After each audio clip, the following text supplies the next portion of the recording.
Hello, I'm Bo, And I'm Win. and this is the closeout of the first paycheck of January, which for us ran from December 29th to January 11th. So let's get into it. We're just going to go over the transactions for the past week because we already went over the transactions for the first week last week. So we're going to start on the 5th. So I got paid on the 5th, and I actually split my paycheck in half. Okay, so technically I got paid on the 4th, but I'm scooching it. I'm scooching it over a day and then splitting it in half so that I can align with his paychecks, so that I'm not dealing with like not having any money the first week and then like having a whole paycheck the second week. It's just too much. So I split it in half. So 620 was half of my paycheck, and then I had a little snacky snack for $3. And then he paid the internet for $66. And on the 6th and the 7th, Netflix came out for $14. And then on the 8th, this was a lot. So all of the things. Oh my. Yes. So this isn't actual spending. This is allocation. So these are the categories that I do not track my receipts for. What I do is I allocate the funds, and then if I go over budget, then I will say how much I went over budget and on what. But until that time comes, it's just allocation. Does that make sense? Makes sense to me.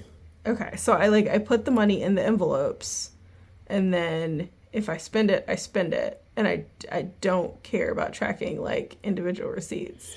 Right, and that's part of the beauty of these envelopes is that whatever's in them, that's it. It works well as a representation of money that you. Oh no, not a representation. It is money. Yeah, It is. It's cash. It is money. It's cash in the envelope. And I do occasionally go over budget, but what this is if I have, say, I want to get new glasses, I can allocate this money and then not spend it until there's enough in the envelope where I can pay for new glasses, which is going to be a lot more than $80. Put another way, it's like an allowance you give yourself. There's a certain amount every so often, and if you want something that's not there, you just gotta wait until the increment goes up. No, because sometimes I do go over budget. This just levels it out so that I can save up for things, and I don't have to keep receipts for every single individual little purchase. Like if I tracked every time you got bananas at the store, Oh man, like that would be so many transactions. I would have to track so much stuff. No. this is a banana heavy household. Yeah, like he will just go to the store and get like one thing or two things, and I don't want to deal with all those receipts. So it's just whatever is left in the envelope that's what's left. And then if I go over budget, okay, I'll track those receipts and those like individual transactions. But until that point, Okay. no.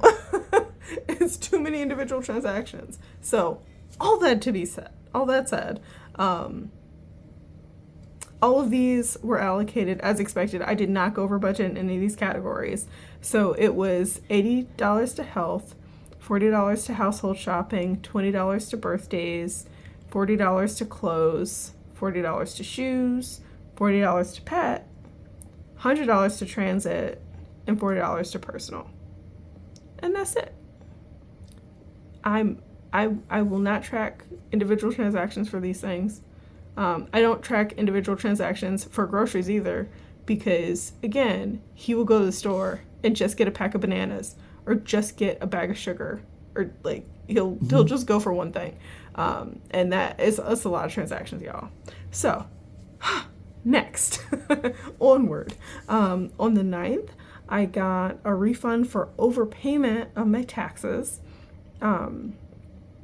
it was a whole confusion. But that I got $276 back. This is not actually like my normal tax refund.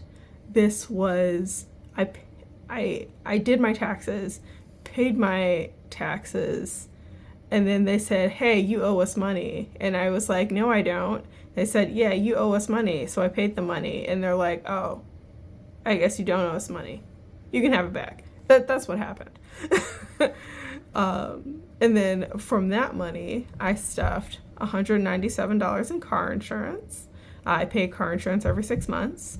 $12 to car maintenance. This is saving up for bigger expenses, like my car emergency fund, basically. $18 towards Christmas, and then $49 to my emergency fund. And then I got a little snacky snack. I went to the vending machine at work for $2. And then we skip ahead to the 11th. So on the 11th, I put $224 back into my buffer. So on the 31st, I took $557 out, but I did not actually need all of that. So I'm putting $224 back in my buffer, my account buffer. And no, I do not track my account buffer. As a general rule, it like builds itself by me rounding up all my transactions. So like, for instance, this snacky snack, this was actually $1.50. I'm not tracking $1.50. I'm rounding it up. That extra 50 cents is in the wind, in theory, but in reality, it ends up in my account buffer. So I am purposefully putting $224 back because I took $557 out and I didn't need all of it. And then I invested $514 into my Roth IRA, which is an individual retirement account.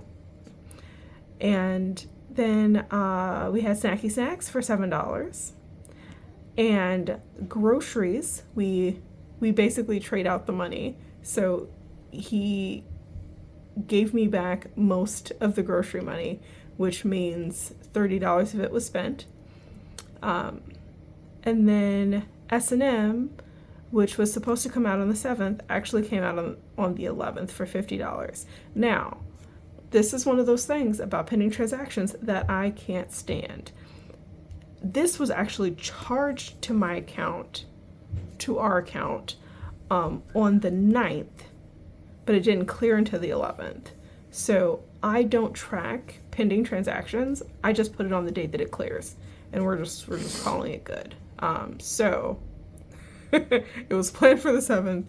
They charged on the 9th, and it cleared on the 11th. And that's how life goes. My general goal is to have the money by the due date, and then whatever happens, happens. But I don't want to have the money after. So like, as long as this is charged after I plan, I'm good.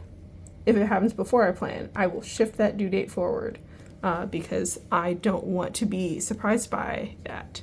But that's it for the transactions for the week. Sorry, that was kind of an involved explanation, but I was trying to be as clear as possible for people who may or may not be budgeters themselves. Yeah, I don't know who you are. You might have just stumbled on this video. And honestly, I'm here learning with you. Fantastic. Okay, so the final numbers for all the budgeting for this paycheck. So total pay for him was $1,635. We had budgeted for $1,400 because we knew it was a short check. We just weren't sure how short. So that was more than expected. And then my paycheck, this is actually half of 2 paychecks, because I split my paychecks in half now. So that was $1,145, which of course is more than I budgeted for.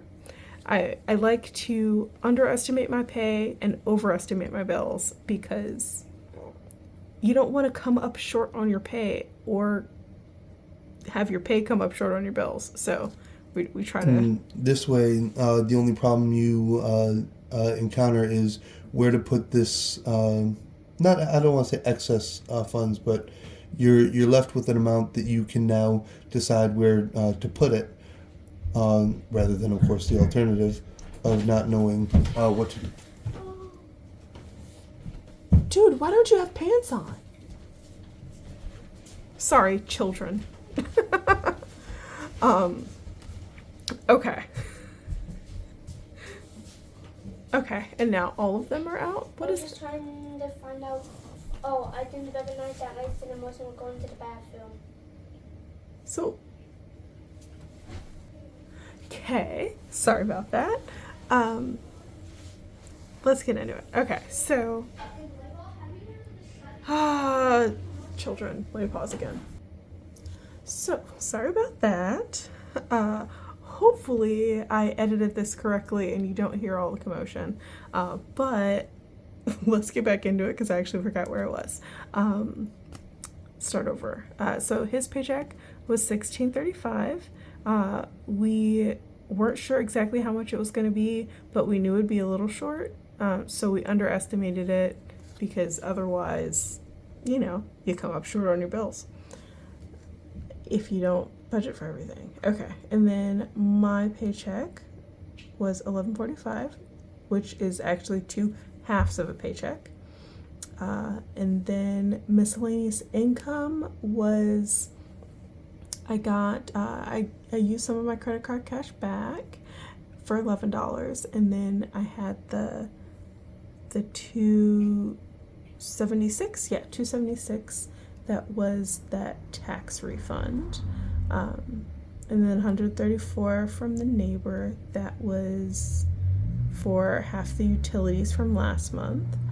And then from savings, I ended up taking $12.93 out of savings instead of this $15.17. So I just subtracted the amount that I took out of the buffer, basically. So that's $12.93. Which brings the total for this paycheck, the total inflow, to $4,494. And then I did decide to send some money to my investment account, so that's $514 that I did not budget for, but that's good. Leaves us with $3,980. And then for his stuff, there was the rent for $1225. Chase credit was $196. Navy Federal credit was actually $120 instead of the $137, but that is because the timing worked out a little weird with the last payment sent, so it reduced the minimum payment still due, but it was before this pay period started, so the numbers are off, but the minimum payment is actually $137. It's just this is what was left of the minimum payment during this paycheck. If that makes sense. Does that make sense? Makes sense to me. Okay, fantastic. Okay, reimbursement for kids was $103 as expected. I'm just changing this from now on. This is just going to be kid bills because reimbursement for kids is a lot. I'm not writing that on the calendar every time. And then internet 66 as expected. S&M collections and B&D collections $50 as expected. And then miscellaneous, this is actually a legal bill. It's legal bill for $81. Next paycheck, there is a separate line for a legal bill, so that's fine. And then that brings the subtotal to $1,891 for his spending. Leaves us with $2,089. And if you notice, his spending is actually more than what he got paid. And what the neighbor sent back to us. So this was a team effort. It's a team effort. And I'm actually the one who paid his credit cards. But starting next paycheck, it's going to be on my side of spending, not his, to make things a little easier for when he has short checks. And also so he can save some money because he has not been able to save, and that was supposed to start this paycheck. So we're making it work. We're making it work. It's a team effort. If he has credit card debt, I may as well have credit card debt. And then for my spending, monthly bills are $37 as budgeted. Dining out was actually $15. We mostly behaved ourselves. Go team. Go team. And then groceries was $135.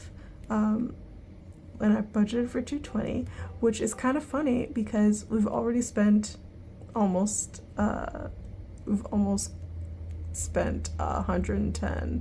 What do we get? We spent $95 so far in the few days. We're stocked up though. Yeah, in the 2 days after this, but so many bananas. so many bananas. We do always have bananas, but he makes some killer banana bread. But yeah, during this last paycheck, we were drastically under budget at $135. And I didn't get gas, not even once, which is a testament to how much I drive when I'm not at work. and then health. Wait, when did I do that? Oh, yeah. So I increased the amount. I had originally planned to attribute $60 to health, but I took that up to $80 because his prescriptions cost more than expected. And also he's been sick for like a month. So we've been getting some like over-the-counter stuff, and I do want to get new glasses. So, I upped it a little bit. I'm gonna raise this even more starting in February probably, so that I can get those new glasses. And then household shopping, I went through all of these, right? So all of these are as expected, except for the health, because I did raise that a little bit because his prescriptions. So that brings the subtotal for all of my spending to $587. And that leaves us with $1,502. And then my saving, this was,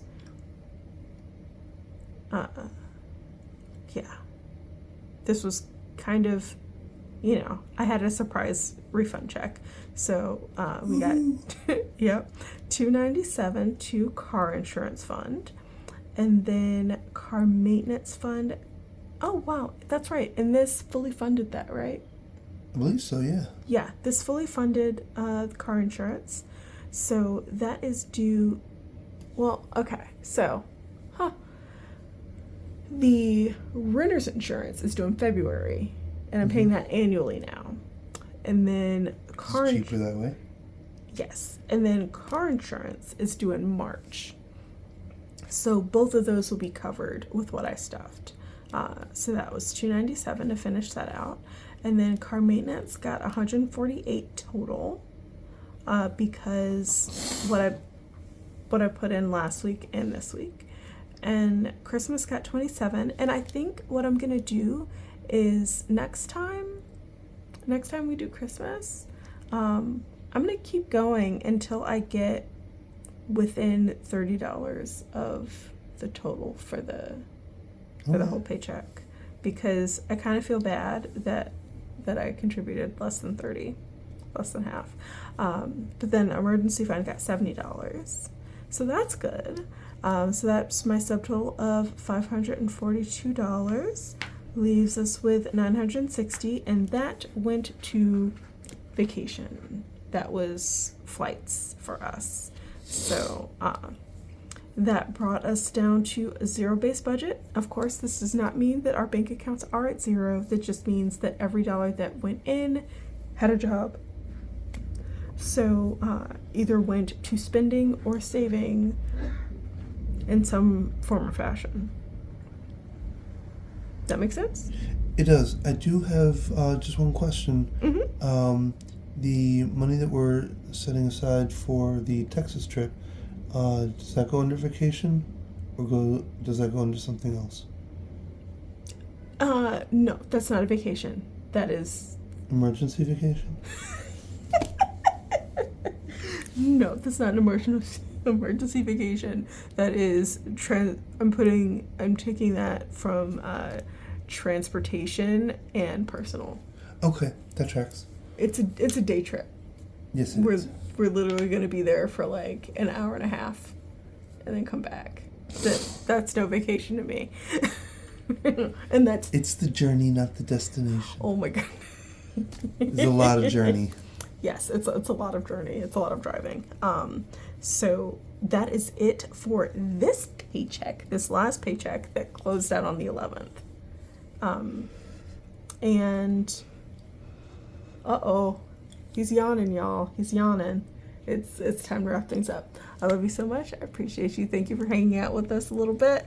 And if I can learn this, so can you. Yeah. You deserve financial stability. Never forget that, y'all. I hope you have a great day on purpose. You can. Bye. Bye.